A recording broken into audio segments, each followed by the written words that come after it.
Hey, everybody. We thought Tuesday would slow down. We're wrong. It's just chaos out there. But I got to talk to you about Disney Bob Iger is becoming a venture partner. But I'm just, what firm? I know. What? So, like, does this mean, though, we're straight up peers with Bob Iger right now? Pretty as much. investors? I'm just saying, straight up peers. I got to Zoom with them later.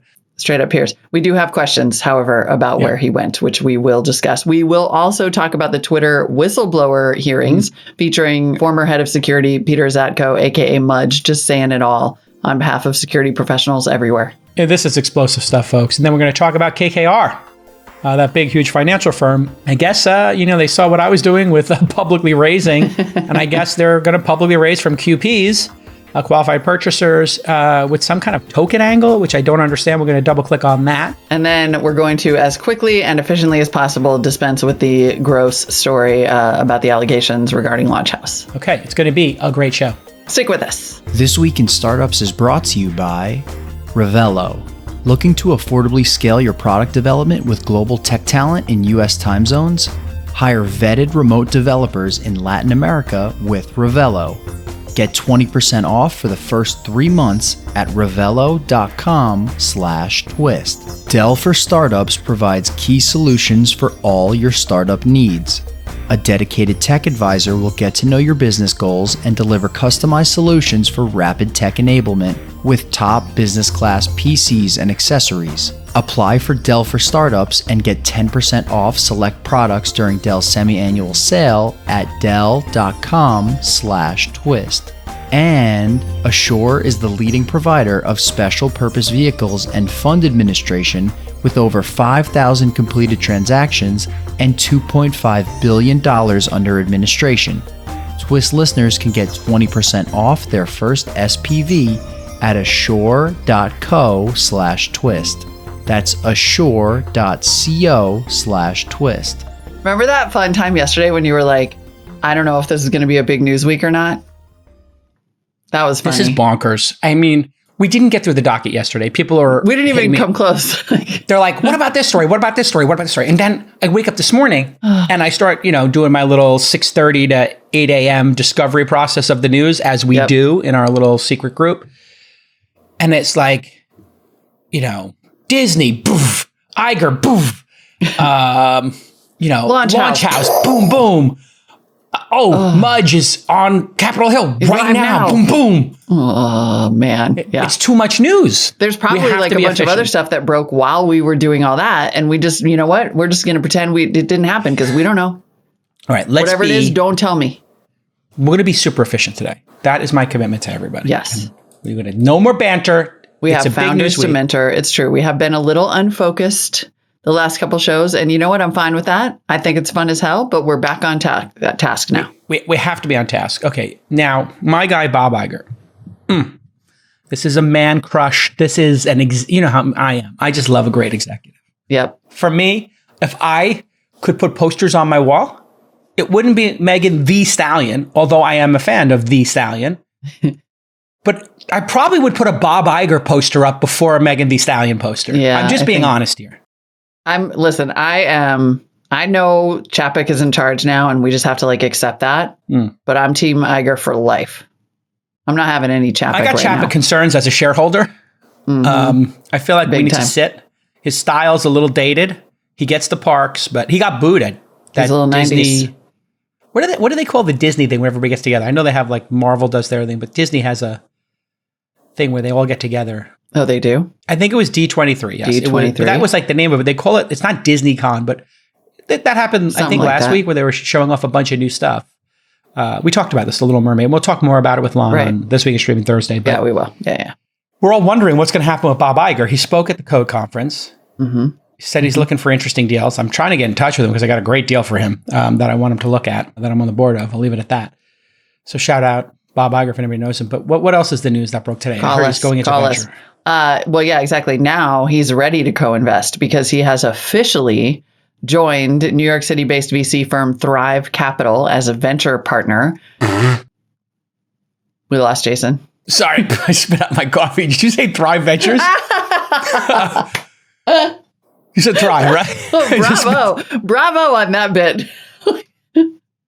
Bravo. See, I got you. See, I told you. I just You want really to make did. you laugh. You in just- the audience. Hold on a second. It's Thrive Capital, the Kushner. Yeah, it is, dude. This is so What? crazy. Okay, so like legendary lib Bob Iger, Super lib. super lib, Mega lib. has now joined up with the Kushner family Okay. to be an investor at Thrive Capital. I mean, I'm just saying, we're right here. He could come here. You come work with us. He could go to Sequoia. He doesn't have to move to the Valley to invest alongside. He could have worked with Sequoia and Andreessen, anybody. He could have a pick of the litter choice. He chose to work with, and now I know they're brothers, so it's separate, right? This is Josh Kushner's firm. Josh, I understand, is not in favor of Trump. I mean, who even But knows? Jared I have Kushner no obviously idea. worked at the White House or whatever. But didn't Bob Iger spend the last whatever number of years fighting against Trump? It's really weird. It's such a strange tie-up. Like, it really is. I mean, I don't know anything about, Josh Kushner and his politics. I know that Jared Kushner was involved and maybe was even a co-founder of Thrive Capital and divested as much as anybody in that family did during the administration. Huh. It's an odd tie-up. And then, of course, they're both the son of Charles Kushner, who I think went to the big... Yeah, he did. Yeah, that was a whole story to tell. Prison, and it's a whole... Yeah, it's a thing. I mean, if you want to look up a crazy story, their parents, the dad and his brother, did all kinds of crazy stuff to each other, set each other up and it's gnarly, the family story. It's what was the story? What's the CNBC show that I was referencing the other day? American Greed? American Greed. There Greed. must be an American Greed on this family, right? There's got to be. It's sordid and crazy.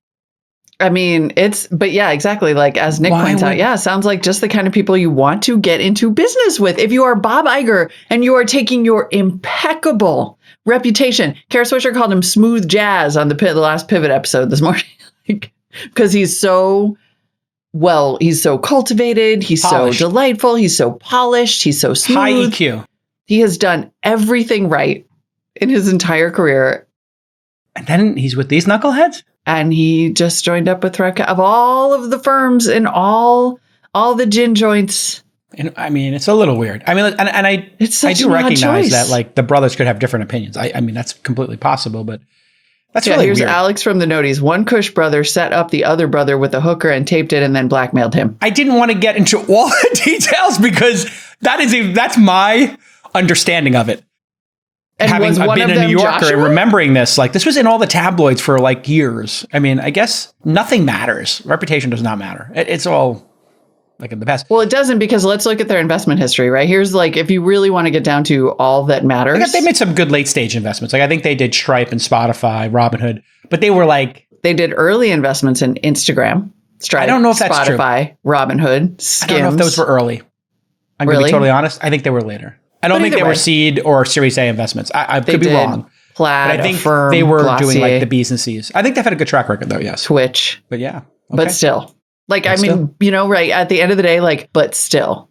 That is a very, I would say, surprising choice. It's a really weird choice. I mean, if you're Bob Iger, there's only 5 venture firms you would want that could even hold a candle to your reputation. This is not one of them. It's he's kind of slumming it, I'll be honest. It's kind of weird. Right? I sort of, anybody would take him.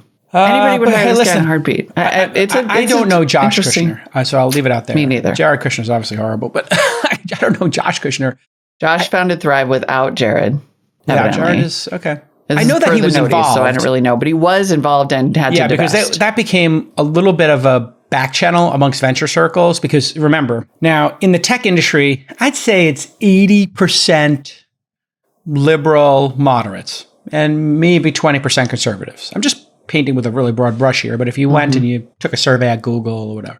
Now you go to the venture class, I think it's maybe 65-35 moderates and liberals, putting them into one bucket. And then maybe conservatives would be 25 to 35% amongst the venture capital class, because they have obviously maybe more into finance and less government, less spending, balancing the budget kind of thing. So just painting with a broad brush here.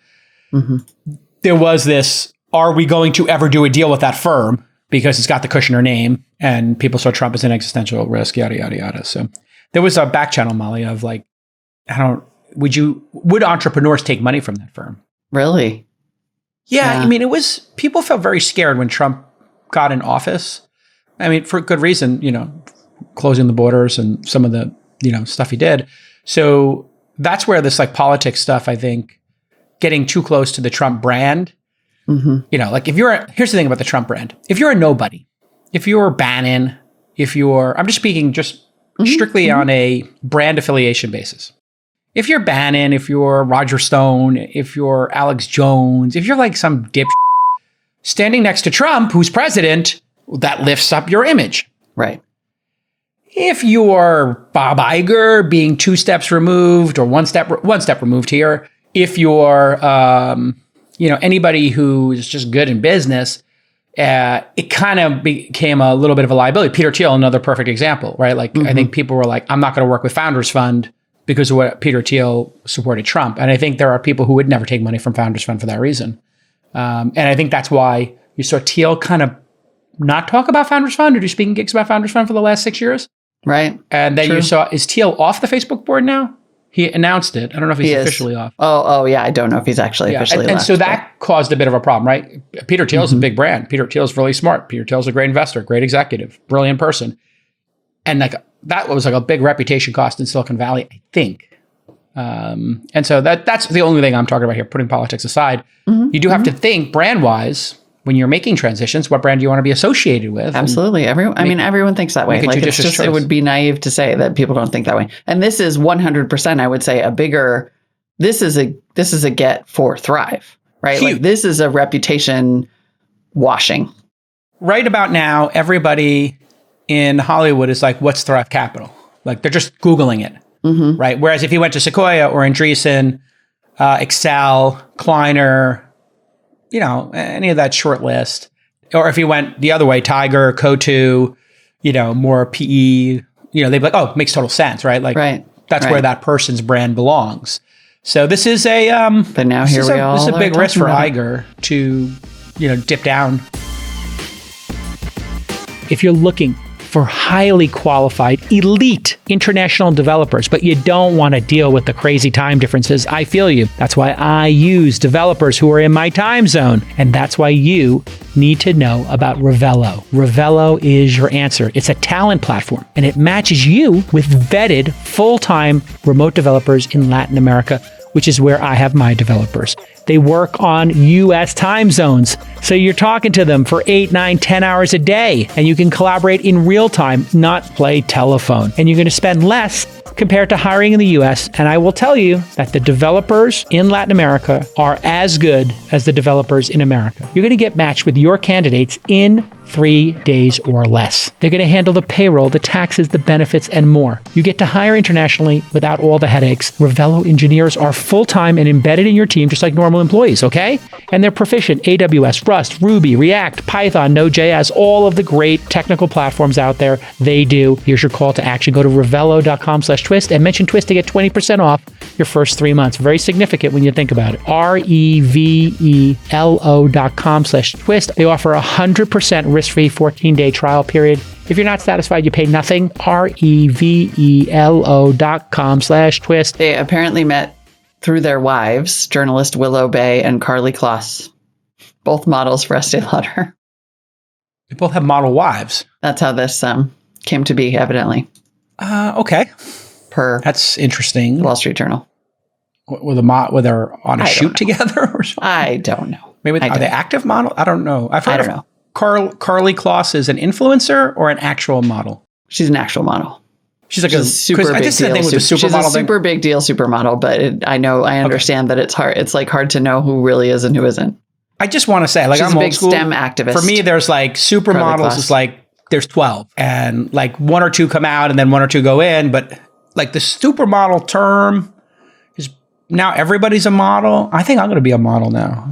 Same. She does Girls Who Code. She's really big in STEM. I mean, she's no dummy. That's actually super cool. I don't assume that Willow Bay is. She's a journalist, but maybe also, I don't know. All I'm saying is that's journalist model. That's how they met. That apparently is how they met. Maybe they really had a great connection. I mean, denigrating I do think models. it would be fair to say, though, that if you are one of the entrepreneurs, evidently, like one of the things that Iger is going to do at Thrive Capital is like mentor and offer advice to founders, which is a huge value add for that's a big firm already and those founders. Now, to be clear, he's not going full-time. This is a venture partner thing, which basically means they give him cash to invest in companies. They give him the lion's share, I bet, to get him of the carry, and they take a small percentage of the carry. So I think this is a way for him to get access to maybe $250 million of their, maybe 10% of the fund. They have a $3 billion fund or something like that, if I read correctly this morning.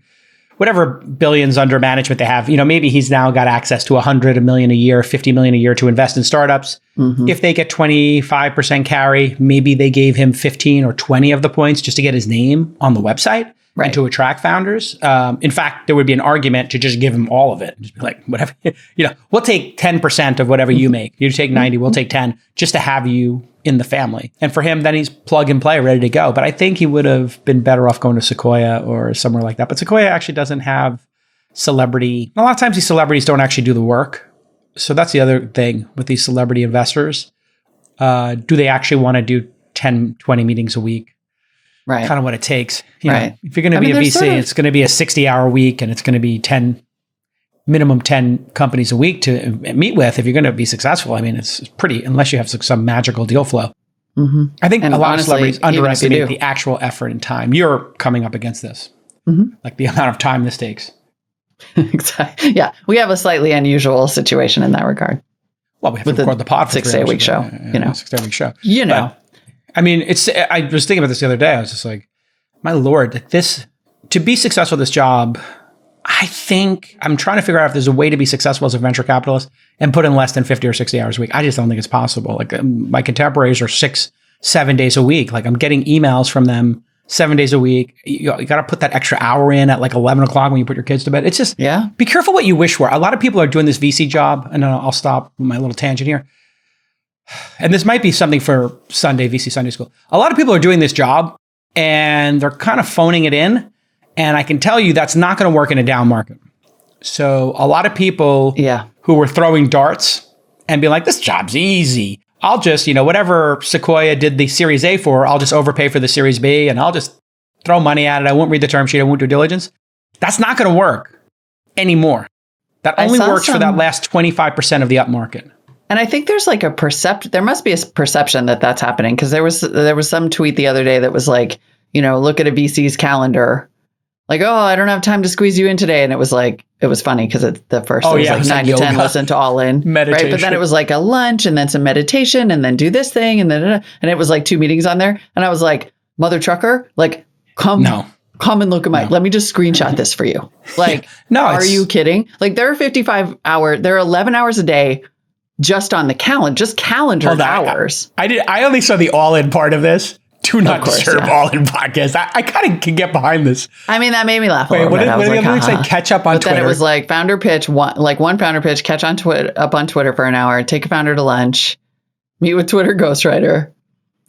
I mean, the fact that Twitter is 5 hours is kind of the best part of this. It's not founder inaccurate. Pitch, 10:30 a.m. This one founder pitch. Pick up kids.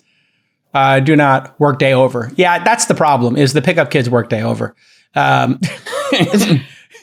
The All In thing is fine. Anyway, I'm saying there's clearly a perception that VCs are like goofing off and going to Burning Man. They're goofing off. And I will say, I don't know any of them. I'm trying to teach you the way I learn, which is old school, which is it's a numbers game, how much time you can spend with founders, how many founders you can meet.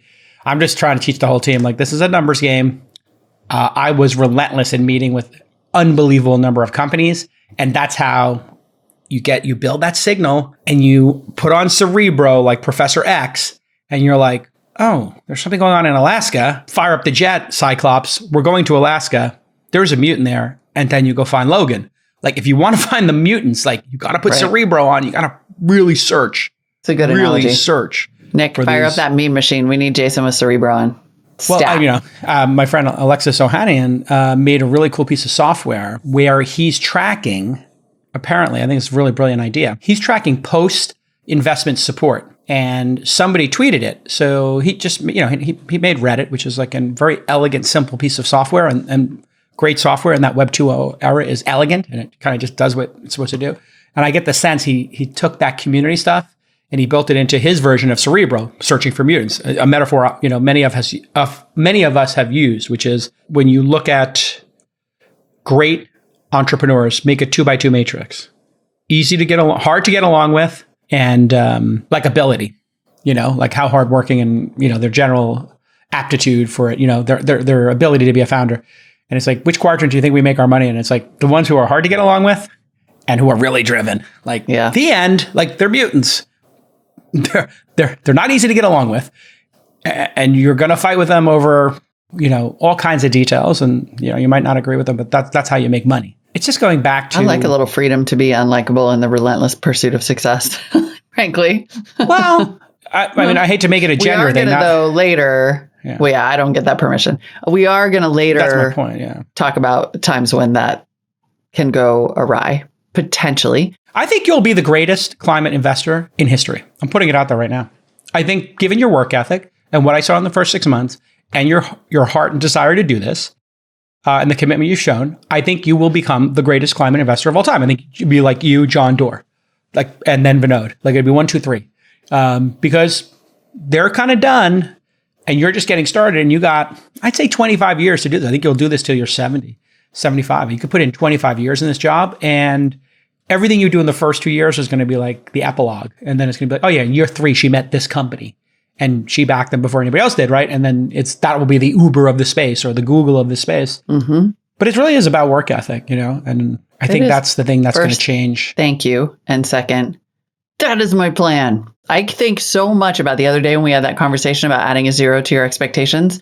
I have thought about that every single day and specifically done that inside my mind. Yes, that's the plan. Let's go.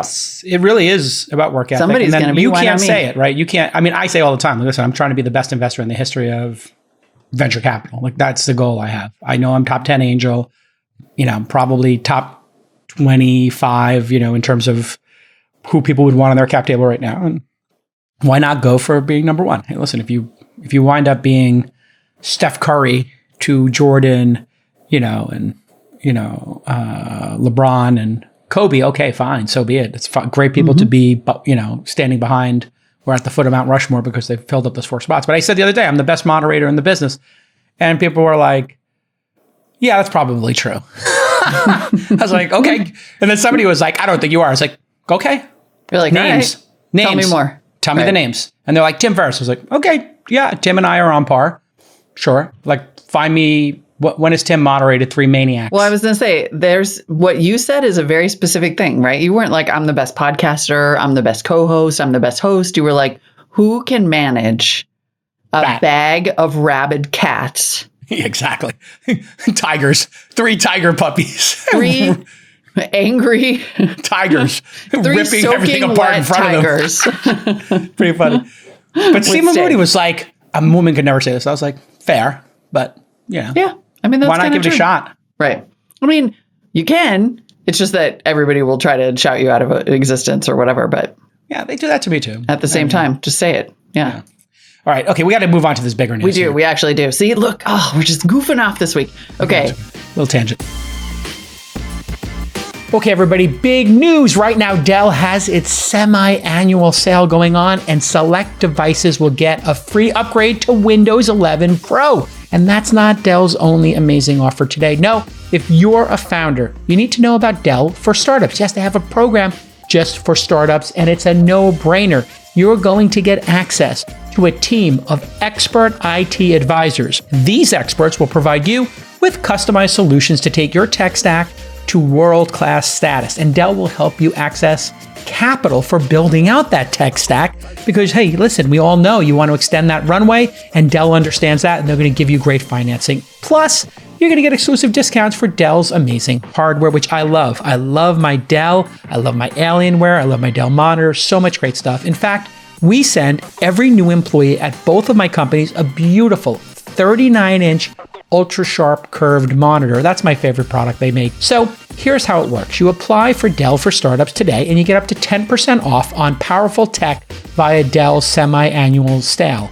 By Dell semi-annual sale, just head to Dell.com/twist. That's Dell, Dell.com/twist to join the program. The other thing that was happening today, while this Bob Iger news seemed like the big deal, was that Peiter Zatko, aka Mudge, Twitter's former head of security, had his whistleblower hearing today in front of Congress. We just went ahead and grabbed the best clips for you. Does it seem like the best? I feel like the best strategy is just like show you some clips and then talk about them. First up, we have a 59-second clip where Mudge just sort of sets up the scope of the security issues at Twitter. I'm here today because Twitter leadership is misleading the public, lawmakers, regulators, and even its own board of directors.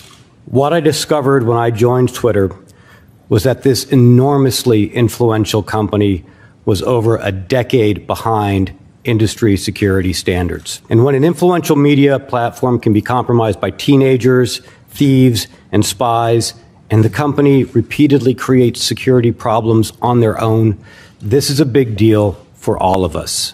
When I brought concrete evidence of these fundamental problems to the executive team and repeatedly sounded the alarm of the real risks associated with them, and these were problems brought to me by the engineers and employees of the company themselves, the executive team chose instead to mislead its board, shareholders, lawmakers, and the public instead of addressing them. Okay. That was a big opener. He went for the rafters. I mean, this is so explosive. And we're just going to talk about the whistleblower here, not its downstream impacts. I'm not going to talk about other issues with Twitter and their corporate development. Also, I'm of the opinion, as are many legal experts, that they are unrelated. They are. So, well, yeah. Or they're admissible all of a sudden, apparently. So let's put that other case on the side and talk about this case. No comment is our official position on that other thing. We're only talking about this one thing. I'm only talking about the whistleblower. So he says they're a decade behind. That's stunning. For a modern company with unlimited resources to be a decade behind and then misleading the public and the board. Mm-hmm. This is where you start to realize there's a cover-up, and that Mudge is super credible because he has very specific instances of what he's claiming here, the cover-up, and we'll get to them in a minute.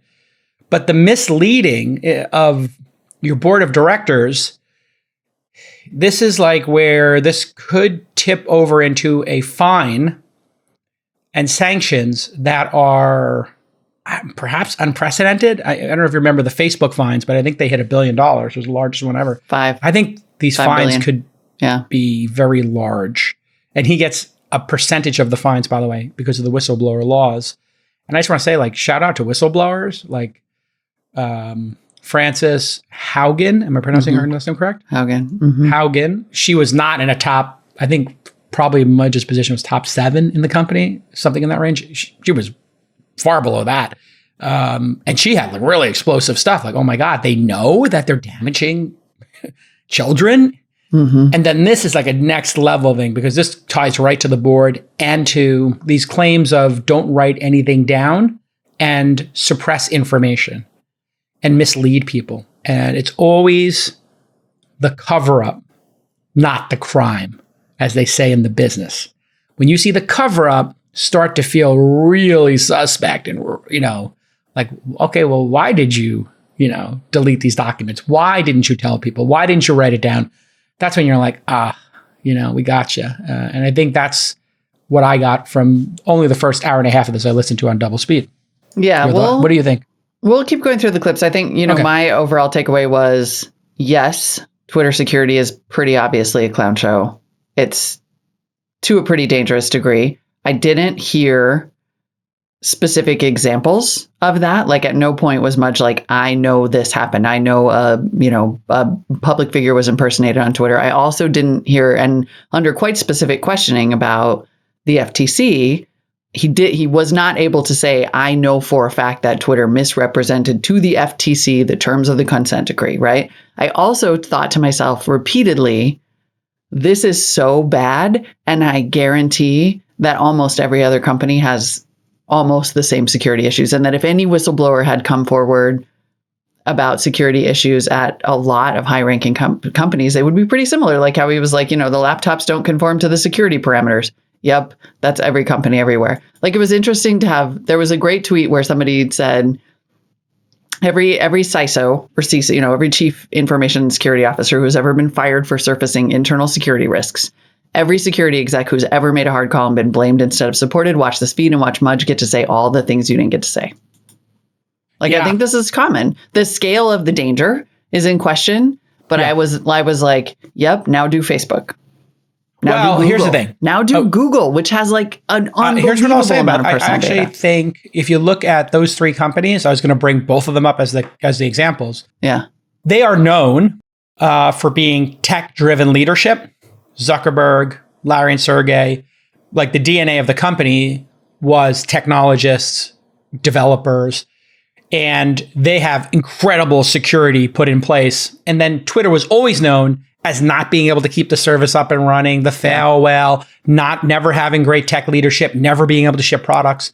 So I do think, when Zuckerberg called them the clown car that crashed into a diamond mine or whatever that famous quote is, I think it is sort of like that. They struck a chord in product design. They struck a chord in, the format and the interactivity, the UX level. That was their expertise and genius.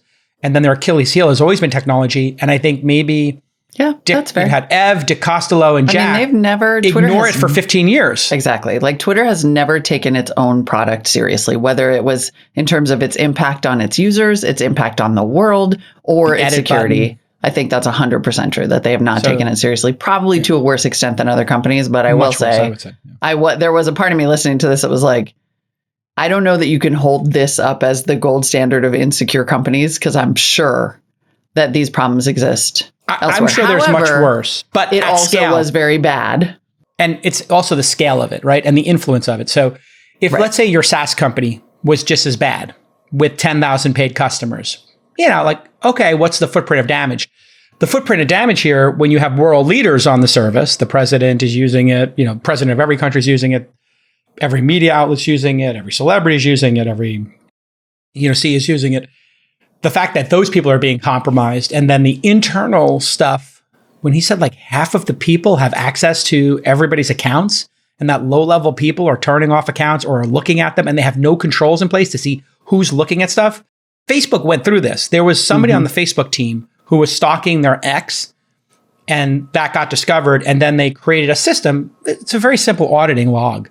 Anybody who logs in to check on another person's account, it gets logged, and a person looks at it and they have to write, why did I look at this? Just like a cop or a detective, when they use the database to look at license plate numbers, they have to log in so that hey, Detective Calacanis is looking at license plates, and I have to put why I'm pulling up this license plate. Mm-hmm. And you take a risk, right? Like that's why when some people says, run a license plate for me, people are like, I don't know if I want to do that. Right. People were running license plates at Facebook to spy on their ex-girlfriends, to find out who they were DMing with. Yep. It's really scary stalker shit. But I'm just saying that actually happened at Facebook, and then they locked it up, and then Mudge, like in year 2. And then Mudge was like, theoretically that could happen, but I don't know of any times that it did. I'm just saying. I think we're going to find out a lot.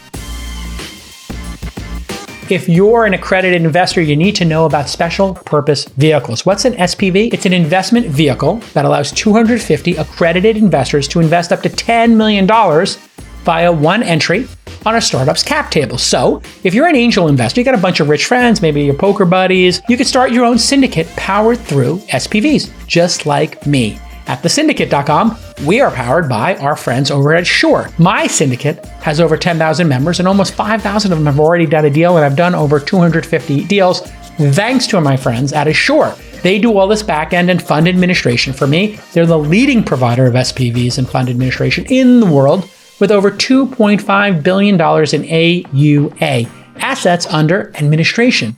And they've completed, wait for it, over 5,000 transactions. Nobody's done more. Nobody's done it better. They've developed their own innovative software called Glassboard to automate the entire investment experience from entity formation all the way to IPO. And not only do investors love it, but founders love this process as well, because it keeps their cap tables nice and clean. And so you can trust them. They're really hardworking, and they do a great job, super responsive. To get 20% off your first special purpose vehicle, visit assure.co/twist, assure.co/twist. That's assure.co/twist to get 20% off your first SPV. The next clip gets into those details. Yeah, let's get in there. To put it bluntly, Twitter leadership ignored its engineers because key parts of leadership lacked the competency to understand the scope of the problem, But more importantly, their executive incentives led them to prioritize profits over security. So what are the problems I discovered? Two basic issues. First, they don't know what data they have, where it lives, or where it came from, and so, unsurprisingly, they can't protect it. And this leads to the second problem, which is the employees then have to have too much access to too much data and to too many systems. You can think of it this way, which is it doesn't matter who has keys if you don't have any locks on the doors. Yeah, I mean, basically, management doesn't understand the problem. And this is where data is really problematic. I'm making data decisions at inside.com, right? And I'm like, what is the benefit of us having that data? Should we keep it or not? Right. And I think your data is my liability is how a lot of companies are looking at this. Now, when you have an ad-based business, you're kind of like, oh, your data is how I make money. So collect is the default. And I think a lot of startups now are looking at this saying like, I really do not want to have your data. Please, for the love of God, I don't want to have any access to your password, hash it. I do not want to have access to your location. Just scrub that data from the system. Just don't keep it. But this is really troubling that if his accusation turns out to be accurate, that the management team was subverting this information in order to hit their bonuses, it's pretty dark. Pretty dark because they're putting everybody at risk to make their money. It's kind of like Theranos stuff, like, we're going to make money and be famous so we can cut corners. But we'll see. This is one side of the story. They're going to pull up Parag next and we'll get the other side. We should probably say allegedly, and Twitter was not there to respond today. So here he is responding to a question about hiring a security company for an internal review and then Twitter management intercepting the results. This was the most damning for me so far. Your complaint also details how Twitter's executive team was concerned that the report that you'd commissioned would be damaging if it got out, and that they worked to intentionally remove or modify information that might be especially embarrassing for Twitter. Is that correct? Yes, sir. I found that very disturbing. The company that I hired, with the knowledge of the other executives and the head of site integrity, which did not report to me, but that this independent organization was going to analyze and do gap analysis. The company reached out to me and said, hey, Mudge, Twitter is jumping in and making us open a separate contract and telling us not to provide you the results to your own work. This does not feel right to us. What's going on?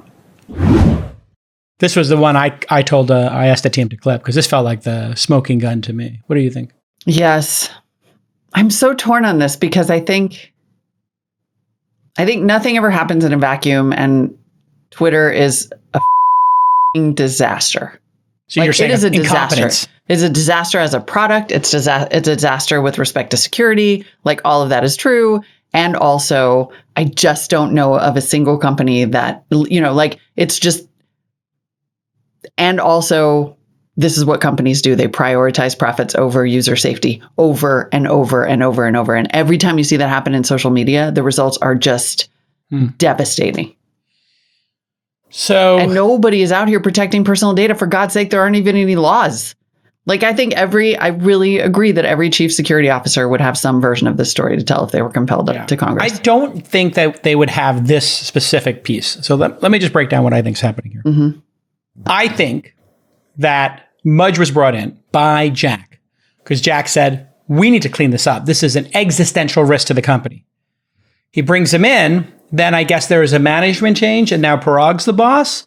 Or maybe Jack hasn't been working there as much full time and doesn't have time. So Parag's the one kind of working with him or whoever. And then he says, okay, I'm going to shine light on anything. He's there to clean up. Right. So you bring him in to clean up. No one wants that.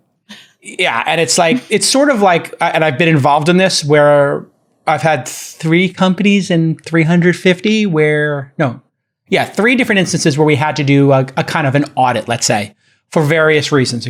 Sometimes it's HR, sometimes it's accounting, sometimes it's people's expense reports. It could be any number of things that the board becomes aware of, and then the board is under an obligation to investigate those things, or a review. Sometimes you don't use the word investigate, you just do a review, but you need a third party to do the review. what happens when a third-party review comes in? Well, if in fact there's been shenanigans, this whole, let's call it a dance occurs. So I'm just giving you like the inside of what happens. The dance occurs. Here's how the dance works. This group of people, management, know there was a screw up. The board is like, we didn't know about the screw up. We need to CYA. But we're loyal to you as management because we're getting shares in the company. We're paid. We're aligned. We want the share price to go up. But we also, we don't want to be in a New York Times story that the board didn't do anything. So now there's evidence of wrongdoing. There's management trying to clean it up, perhaps. There's a board that's trying to CYA, but knows they have to throw somebody under the bus, possibly. But they want to be loyal, but they want to do the right thing, so they want to give them the benefit of the doubt. Then you have somebody like this who's the third party who came in to clean up. They have only one mission, clean it up. That's what you hired me for. So let's play out the dance. Clearly, management has been inept. There's no question about that. We know that. We see it. We literally feel it as a democracy. Okay. Right. So we see it as uses of the product, all the releases. We know that they're not good at this.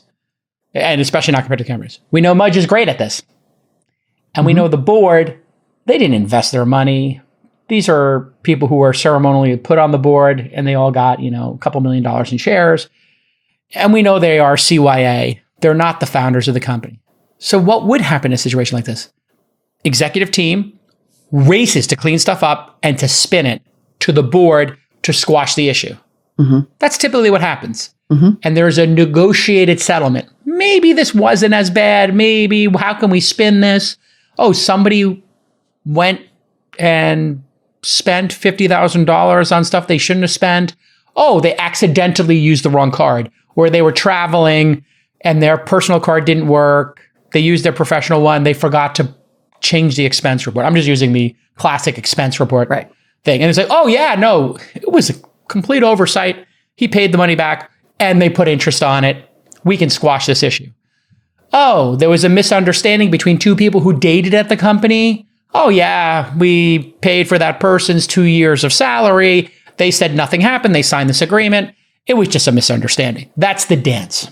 And here we are. We're in the middle of the dance. And now you have to ask yourself, who's the most credible? The CYA board, the CYA, cover your exec team, or Parag, or this guy. I'm going with this guy. And the fact that he commissioned a report and then they went and told the people doing the report to not give him the information, but to give it to them and to not include certain information. And the people making the report felt so uncomfortable. They told Mudge, if this is true, because that's the next group that's going to get pulled up, is that security team. And they might have the receipts that they said, do not put these 3 things in the report and do not give it to Mudge. That's the cover up. That to me is the whole game right there. If that's true, it's game over for the entire management team there. And it's hundreds of millions in fines and settlements with shareholders. That's my prediction. Here is it amazingly gets even worse, this testimony. But you understand the dance? Because then pretty soon, of course I understand the dance. I'm a 20-year journalist. I understand the dance. I am just saying this dance Nobody occurs talks about the dance. At every company, all day, every day. And there are so many sins. There are so many sins that I think, I'm just trying to keep a lot of things in my head at the same time. 1, Twitter is a security nightmare. 2, 10 years Twitter behind. May be no more or less a security nightmare than Facebook or Enron or T-Mobile, which has been hacked 10,000 times in the last 10 years, right? And I think there's a no comment part of this that is an eagerness for Twitter to be in the wrong here that I am holding in my head at the same time. Yeah. And also, Twitter is a disaster and has historically been a disaster. For the only example, thing I think you're giving them way too much credit that they're anywhere near the technical ability of Google or Facebook. I mean, there's a reason why Facebook has 10 times the user base and Google has 10 times the user base. They're just not comparable in technical ability. Well, yeah, exactly. I mean, they are definitely better at building horrifying surveillance machines and monetizing the crap out of them and then turning down any potential opportunity to take care of their users. in favor of growth and revenue. They are technically better at screwing their users and ruining discourse in society. But technically better nonetheless. If you were to rate on a scale of 1 to 10 technical ability in interwebs, you would put Google and Facebook at 11. Absolutely. No doubt. And you would put Twitter at 6. 100%. Yeah. Let's go to the clip where, and this is like, it's, things are legit scary. Here's Mudge responding to a question about his claims that the Indian government installed an operative at Twitter. This one's 73 seconds. You wrote in your complaint the Indian government forced Twitter to hire Indian government agents who then had direct and unsupervised access to data. And a former Twitter employee was convicted last August of working as an agent of the Saudi kingdom. How common do you think it is for foreign entities, for hostile agencies, to successfully install sympathetic actors at Twitter? And why might they do so? There were many of reasons why you would do so, in particular to not just identify people of interest or track groups of interest, but also to maybe look at whether or not Twitter has identified your agents or your information operations. What other governments has Twitter possibly identified? And remember, outside of the ability to access large amounts of data on the engineering side, you would want to know what Twitter's plan is as far as whether they will cede to your demands for control of information within their environments or not, in order to change different types of political pressure, such as strong arming. And as we saw, that country was even threatening to put Twitter employees in jail if Twitter didn't change particular activities. I mean, Twitter definitely seemed to have an infiltration problem, right? Like at one point they had those Saudi employees. I think he also in his testimony said that they had like a Chinese agent. Yeah. And then finally, to wrap it all up, like this is what happens when you neglect your product to the extent that it does actual damage to public discourse, democracy, and maybe national security, is that you have stuff like this being said by Senator Lindsey Graham. So here's what I promise to you, that we're going to take your testimony, we're going to learn from it, we're going to create a system more like Europe, a regulatory environment with teeth, an agency that came about after 1914 with the power to deal with privacy issues, content moderation. If you're going to be in this space, you have to harden your sites against foreign interference. You have to protect your sites against criminality.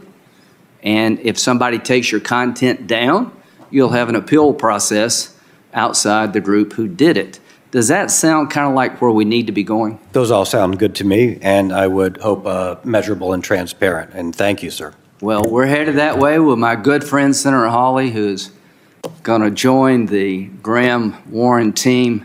We're going to come up with a regulatory system to make sure that people in this space pay better attention. They have consequences if they don't change their behavior. It's long past due. So for those who are watching the video, we didn't see him, but that was Senator Lindsey Graham saying that he was going to team up with Elizabeth Warren to, he talked about potentially like CEOs of social media companies having to have a license, creating the ability for users to sue social media companies if they cause them damage, and then literally saying the words, we're looking at a regime more like Europe. That is where Republican senators are sitting right now. Lindsey Graham, who then 1 minute later was like, P.S. I'm going to use the power of the state to make sure that women can't have abortions. Like, what? I would think Lady G would be more sympathy for the ladies. When you don't take care of your stuff. Ladies stuck together. Twitter. Okay. I'm walking on by that one. I don't understand why every time they talk about him, my feed is just all Lady G. I like Lady Gaga. I went to see Lady Gaga. Why do they refer to him as Lady Gaga? I'm walking by. I'm still walking. I don't understand the all the way moniker. Down the block right now. And it trends all the way. This is the problem with my Twitter. Speaking of Twitter, Lady G trends. I'm like, oh, Gaga dropped a new track. I'm a Gaga stan. And it's always Lindsey Graham speaking. I don't understand. Okay, I'm going to put that aside. Lindsey Graham teaming up with Elizabeth Warren is like the Riddler teaming up with Robin from Batman and Robin. Like, what is going on here? Yeah, I mean, I don't even know if he really is. I would be so curious. This is the team up I did not expect. But I think what we're really talking about is like, this is the consequence. And look, I hate to be the one who keeps saying this, but it's not like Twitter was not warned, right? It's not as though they're under a fine. Right? It's not as though people have not been saying for well over a decade, like, hey, you need to clean this up. You need to clean up all of it. You need to clean up the harassment. You need to clean up the part where you let everybody say whatever the hell they want and you don't do anything about it and you let them brigade and you have all this coordinated inauthentic activity and you don't respect user privacy in favor of targeted ads and you choose growth over everything else. It's not as though we have not been saying this to Twitter for 15 years. And now you are in so much trouble. You have the bed so completely that we have to burn the house down. All right, listen, I'm going to name this super team. These two geriatric senators, I'm going to call them the Karens. Lindsey Graham and Elizabeth Warren, the Karens. Don't. They're coming in. They're going to regulate your social media. Here, I have a very pragmatic view on regulation. These social media companies are dumb because they have flaunted their absolute disregard for the impact of their products in the world. And they have snubbed their nose at regulators. And so what happens when you do that for too long? Well, then people get upset, the public. And the public puts pressure on their representatives, and then you get regulated. And the regulation, of course, is done by people outside your industry. What you always want to do is regulate yourself. And the best example of this is the movie industry. The movie industry was getting in a lot of hot water, right? People were upset. Oh, this movie's too violent. Oh, this movie's got too much sex in it. And then the Motion Picture Association said, okay, we hear you. You don't want your kids to see whatever happened in The Exorcist that was way too graphic, whatever happened in this movie that was too much sex, whatever it was. And they said, no problem. We'll create our own organization and we'll rate the movies. We'll have G-rated and we'll have R-rated. Then they were like, that's not enough. So they went to G. Then they went to PG. And they said, well, this is kind of like third. And then they were like, well, this is kind of a little too much for a 10-year-old. They're like, okay, we'll come up with PG-13. And then we'll come up with not rated. And then we'll come up with X. And they self-regulated, Molly. And they created a board that looked at every movie. And if you wanted to be in movie theaters, the movie theaters required, at least the big chains, you submit your movie to the MPAA so they could put that parental warning at the start of every film. Then the government was like, okay, fair enough. I gave Zuckerberg and Sheryl the answer to this question. I gave them the equivalent of the MPAA. When somebody logs into these services, it should say, would you like to pay $5 a month? We will track nothing. Or would you like the free advertising version? We're going to track everything you do and serve you ads. If they had that, that would be the equivalent, Molly, in my estimation, of the MPAA self-rating. Because they could say, look, 7% of people paid us half of what Netflix costs. Our average user spends more time on the service than Netflix, so we think we're worth at least what Netflix charges. And if people want to trade their data for that, who are you, the politicians, to say no? We put this, we remind everybody on the first of the month they have this option. And we link to what data we're using. And they can go see their profile and see their data. And at any point they can click delete all my data I'm paying and put their credit card in. If they did that, they would have the high ground. That's my belief. Yeah. I believe they brought this on themselves. Oh, they 100% did. Like 100%. Zuck most. I blame Zuck most. He's the most overreaching. Arrogance, greed, and complete lack of empathy. It's disregard for the impact of your product. The negative, there's always there's negatives to almost every product. I wouldn't say all products, but there's a negative to all products. Listen, if you make Coca-Cola. If you drink too much water, you'll die. Right. There's a negative to everything in excess, Take Coca-Cola. Yeah. It's got a lot of sugar in it, but we also make sparkling water and we also make a diet version. So you chose Coca-Cola and it says how much sugar it is. And by the way, we make a Coca-Cola in those little cute cans, little cute 6-ounce cans. We make a 12-ounce can, a 16-ounce bottle, and a 32-ounce bottle. You, if you're blaming us for being fat, well, why didn't you just drink one of the 6-ounce ones? Yeah. You drank 2 32-ounce ones a day? Did you ever consider the diet? Or maybe you drink 2 sparkling waters, have some Dasani in between, guzzling sugar water? You can't sue Coca-Cola. They provide a range of options to you. Right. I mean, Nick puts it perfectly, actually, producer Nick. Social media started as Coca-Cola and became cigarettes. They doubled down. I mean, that's beautiful. And then they doubled down on lying about it, on covering up how bad it was. The cover-up is worse than the crime. The cover-up is worse than the crime. I mean, that is beautiful. Like, that is 100% what happened. And they never 100% Zuck's fault. Took control of the tumor, ever. 100% on Zuck.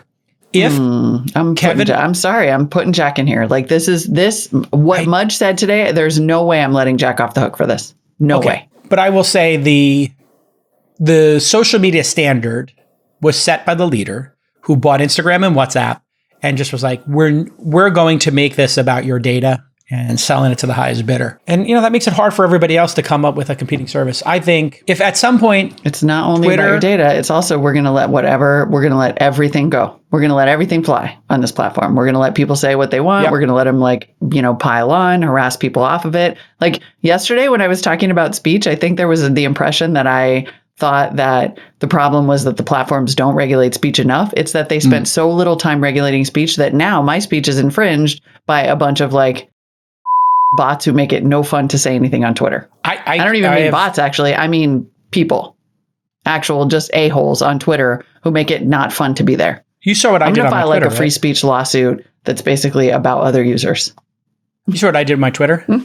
I now am following anybody who quote retweets. I talked about yesterday on the show. Anybody who quote retweets me, anybody who likes something, I just follow 500 of those people a day. I only let those people who I follow now comment. And then people who want to comment on my stuff, they now DM me or they quote to me, hey, Jake, how can you follow me so I can comment? And I'm like, okay. And then if they say something obnoxious, when I unfollow them, they can't reply. It's made it delightful. That sounds like a full-time job. It is, but I have some tools. I have some tips and techniques and people helping. Let's just leave it at that. I have a little social media team. But this experiment is working. So I don't know how you productize my little thing, but you make that the default. Make it the default would be great, yeah. I have to approve. I mean, I have a private Instagram. I have to approve every follower. I know. You prove. Let me have a default. Let me start a default profile on Twitter. No one can follow me unless I want them to. That's the closed following. So they're just not studying the user behavior because they kind of have half of that, which is you can have a private account. Right. But what if it's not that you don't want to have a public account. You want a public account. You just don't want bots. The amount of bots I'm getting is also insane. I got MAGA brigading combined with bots. And so now Twitter's not livable for me anymore. And it's getting worse for some reason. Yeah.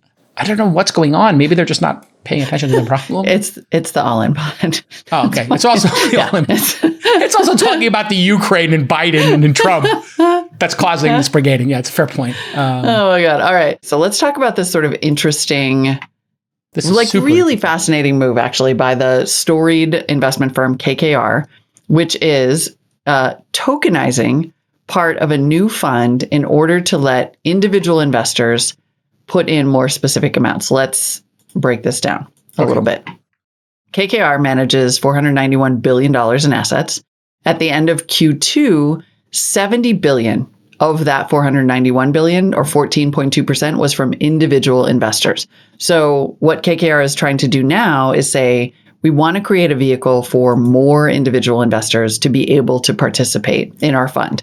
So they're actually they're turning to the blockchain. KKR is tokenizing part of its second healthcare strategic growth fund on the Avalanche blockchain. They just finished raising that fund, a $4 billion fund earlier this year. They said this is the first time a major private equity firm has ever made a portion of a fund available on the blockchain in the US. Let's get to the how the heck this is going to work.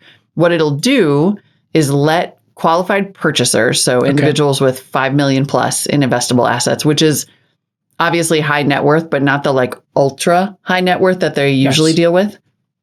They're trying to let those single digit millionaires have a vehicle here. They will be able to invest with a 1-year lockup period. They'll have to create a digital wallet and sign up with Securitize to invest in the fund via what Wall Street Journal is calling a tokenized feeder fund.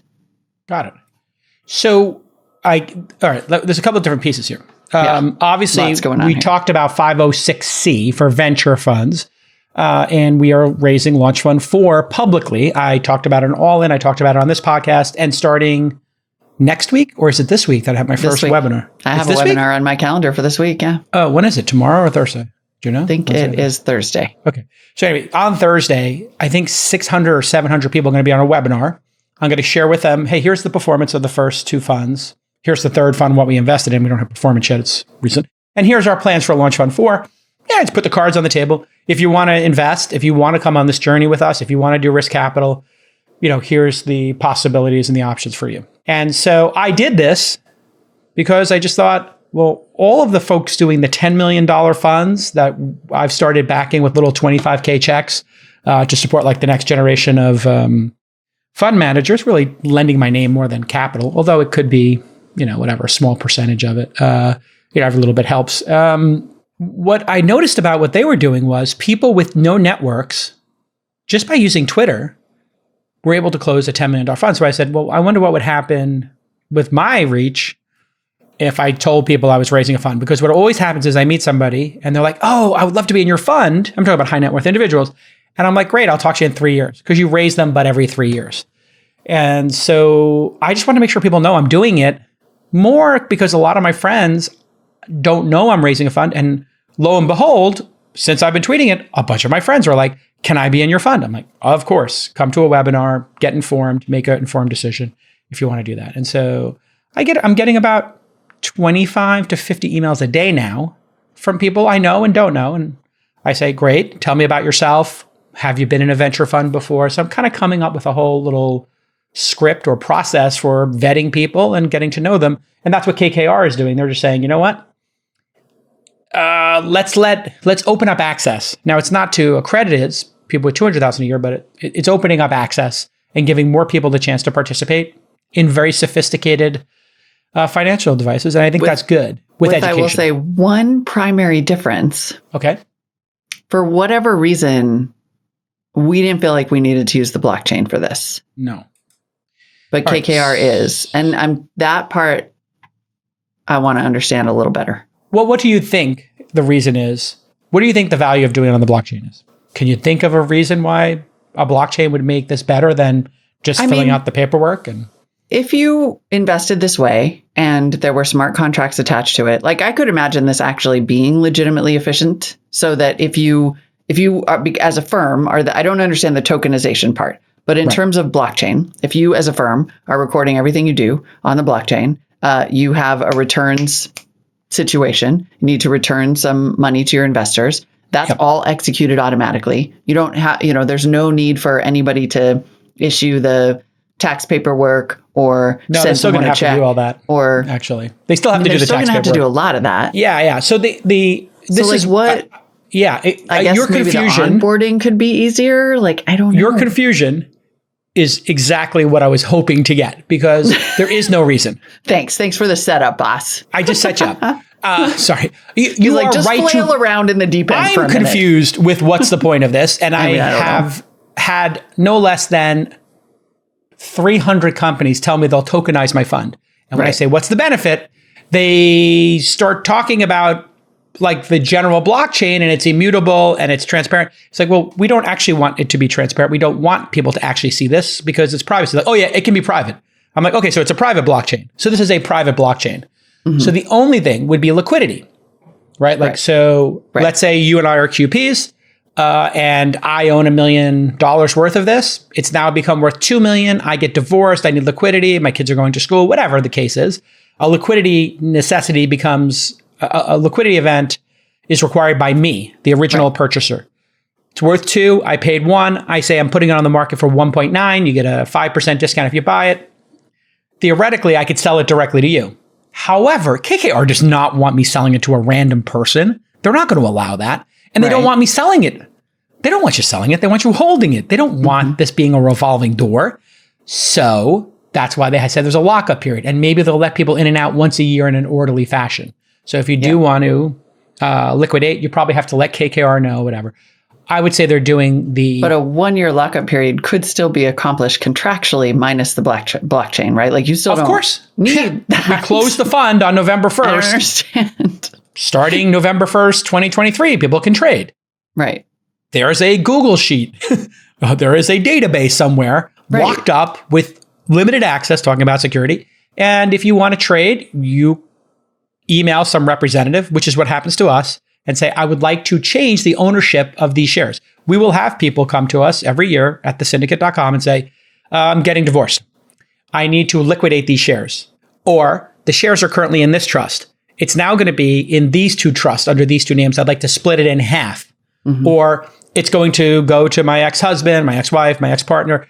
They're going to have ownership of this shares. I'm going to have ownership. This happens all the time. I get it all the time. Sometimes I have to do it. Oh, I renamed my trust. I have to go tell all the venture funds, move from this trust to that trust. So this stuff happens. There's back offices that do it. I think this is like a gimmick, and there is no smart contract. Now, if it was freely tradable and there were a pool of people in a Slack instance, I don't know if they want to give access to these people, but if it was freely tradable and I could say, I own 1% of the pool for KKR Health Fund 6, anybody want it? Email me and I could sell it directly to them. Well, that would be quite transformative. That is not cool. This as described. But that does not appear to be this. So maybe it's dipping the toe. I would say people are dipping the toe into this. Maybe they're just dipping the toe and they're seeing if there's any value in that. I will say the good news is we literally have the two guys coming on tomorrow that we can ask about this. Yeah, Vinny.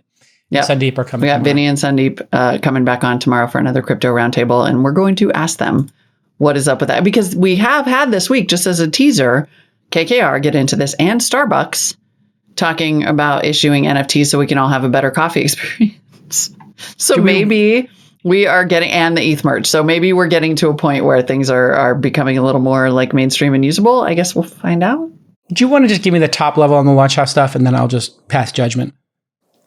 Should we get this off the docket? An investigative piece by a Vox reporter uncovered allegations of misconduct, sexual assault, and security risks at Launch House, which is that startup incubator / social club that got $12 million in Series A funding from A16Z. Allegedly, I guess we have to say. Well, they definitely got the funding, but allegedly there was sexual assault. Yes, these are allegations. Allegations. So Vox senior correspondent Rebecca Jennings was the reporter for the in-depth piece. And in theory, Launch House, you may recall, was intended to be a reality show. In 2020, they wanted to be the hype house for the tech industry. And over time, I mean, you can't even really say this is astonishing. Like they put like mostly men and a couple of women in a house. In Hollywood. And said it was going to be like startup-y. I've been to Paris's old house, by the way. I have a mutual friend, and I went over for like a cocktail party at her house that apparently they're using. Her house had a club in it. I kid you not, a club. What could go wrong? There was literally a club, like a blacked out room, painted black with, go-go pedestals with dancing poles on them and a DJ booth. Like literally in her house, she had a club that could fit 50 people, 100 people. It was like a double-sized giant living room. Anyway, putting that aside, you nailed it. The article noted the heavy reliance that Launch House had. I mean, it was meant to be an entrepreneurial community, but it was a heavy reliance on the idea of community. People started to think evidently that they were in a cult and that it just got out of hand, All right. Like that Launch House, we should say, provided Vox with a statement saying, this is an important quote, Launch House has a zero tolerance policy for drug use and unwanted sexual advances. Anyone confirmed to have violated the code of conduct has had their membership revoked, but the spokesperson admitted that incidents did occur and said, quote, a very long time ago in the very, very early stages of the company, certainly before, the statement notes, certainly before they attracted outside funding. Here's the issue. I've read the story. Obviously, it's horrible. But they were studying religions to try to build a cult, apparently. This is where this kind of goes off the rails, but a lot of people were saying the founders were obsessed with cults and how to create trust between members and make them loyal. And this thing has like MLM-ish kind of vibes to it. Yeah. This is my warning to founders. Number one, there should be no co-living, fraternizing. There should be no business like this because it always winds up in the same place. If people want to go self-organize, that's fine. But if you start putting 10 people in a house, add alcohol, add drugs, add young people, whatever, it's just not going to result in anything other than problems, in my experience. And so it's just a bad idea from the get. Second, they were trying to build this like an MLM where people would convince other people to come. And whenever founders are being asked to pay to be part of a community, it's a bit of a red flag. Right. You did have to pay like $1,000 to join. It's $1,000. Listen, and okay, I don't know if that's a month or a year or what that is and what you get for it. Listen, the Soho House costs money. Other places cost money. People don't live at those places. The Battery here famously, I was a member in the early days. I think it was $200 a month. It was $2,400 a year. So, there are expensive private clubs that exist in the world. But this was like preying on people who wanted to be part of crypto, preying on people who wanted to be part of it. So this is the part I really don't like about these things, is how they take young people and they say, give us money and we'll kind of fast track you into this world. And, young people don't have a lot of judgment. And then you put them in a house like this and bad things are going to happen. So for founders, if anybody's asking you for money, that's a problem. I'm trying to think of the instances where we ever asked people for money. When we did Launch Festival, it was free for founders. The only time we ever charged was if you wanted to come to the dinners. And that was mainly because we had 15,000 free tickets and the dinners could only hold 250 people. So we just charged for those tickets. For Founder University, we charge $700. If you come to all 12 weeks or have an excused absence for 1 or 2, we charge back the $700. So the reason we charge that is just so people finish the course.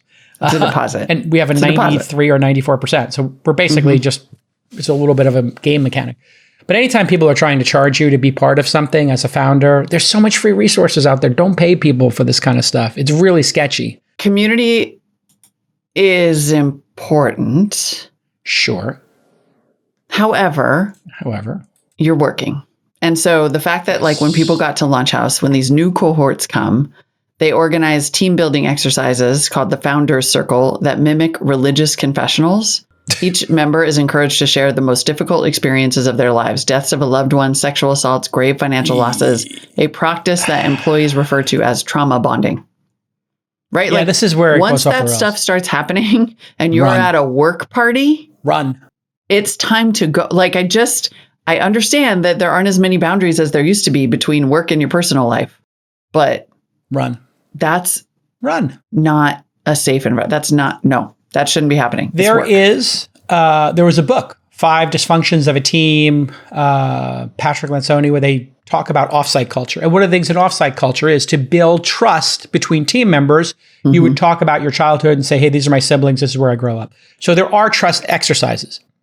And so I understand people doing trust exercise and wanting to share stuff to the extent they feel comfortable. But this is different. Trauma bonding. Bonding? I mean, that's a phrase? I've never heard that term. Me neither. That's not a thing. If you're going to deal with trauma, do it with a therapist or go to a circle run by a therapist. And if, 5 people had rough childhoods and they all opt in with a certified professional running that group, like there are people who have grief groups or narcotics or Alcoholics Anonymous or this anonymous, that anonymous. Of course, those are professionally run. Some dip running a startup incubator reality show should not be doing even if they any trauma work. Pros, right? Even if they brought in therapists to run your trauma bonding session, it's work. It's work. That should not trauma bonding. Be happening. You should not be trauma bonding. And I just don't. Anyway, Molly, this was a terrifying situation. I do want to tell you. And somehow people thought it was an investable business. This business should not exist. Period. Full stop. I'll share some trauma with you at some point, Molly. After a Warriors game, we'll go to Miller and Lux. We'll get the Wagyu steak and the Caesar table. You don't have to. We can keep it professional. Or we can just keep it professional. We can have Don Julio. I'm going to go professional. We can have Don Julio, but I don't need to talk about trauma. Like, no, it's work. Call me a boomer. Like, I know I'm like a Gen Xer here, but you shove your trauma deep down inside forever. Just do it with a therapist, people. Like, what are a bunch of 22-year-olds trying to find product market fit going? Why are we distracting 23-year-olds? It was always supposed to be a reality show, so I guess that's why trauma bonding came into it. But it's just not safe. Remember, save your trauma for your mama. For your mama. That's it. Your trauma, talk to your mom. And if your mama caused your trauma, I can't help you. Go get a professional. Totally yeah, exactly. Totally professional. Anyway, listen, this is gross, disgusting, but we'll reserve, listen, I even hate covering these stories because it's all alleged and it's sordid. And I just want the people who are founders listening to this startup to understand the red flags. Do not live with anybody. Anybody offers you to be in a startup house, you do not need to go to that. Do not share your trauma. Do not be involved. If anybody asks you to go to dinner, one-on-one, to talk about an investment, whatever, like, have coffee in an office, in a public space. Like, just don't get dragged into this cult nonsense. If it is in fact a cult, but allegedly. Allegedly. I'm just putting allegedly in front of this, but there's multiple people saying that their strategy was to develop cult things. I mean, right. It is always everybody uses the strategy of cult building to build community. Like, it's all because there's a very, very, very fine line, and it's all about who's in charge. Whether it becomes a cult or a community, it's a fine line. Almost every time it's one of these cults, it's some dude running it. I don't know. I'm not saying this case. I'm just talking about like actual cults in the real world. It's always some dude who's just got some weird relationship with women who can't just be in a normal relationship with a woman. It's always some dysfunctional guy who's trying to have some like harem or polygamous thing. It's gross. Run for the hills. Run for the hills when you see this kind of stuff. Run. Disastrous. Speaking of cults, tomorrow we got our crypto roundtable. Just joking. Yeah, No, that is it for today. Every time I come out of that, I'm like, what crypto am I buying? I know, totally. It's really dangerous. I have to deprogram every time. I think something's coming out of this. I got to be honest. I think now is the time. This is why I wanted to start the every other week crypto roundtable with our two besties who really understand this, Molly, is because I do actually think this is the moment that all of the charlatans and quick hit grifters go away. 80, 90% are going to go out of business. There's no money to be made. And somebody's going to build something real here. Yeah, the real stuff is, I could not agree more. Like, this is the circle of life, people. Like, there's always boom bust cycle. A boom bust cycle, exactly. So if Starbucks is in the game, it's getting real. I couldn't believe the coin, the Filecoin data they were sharing, because that's the kind of update I want.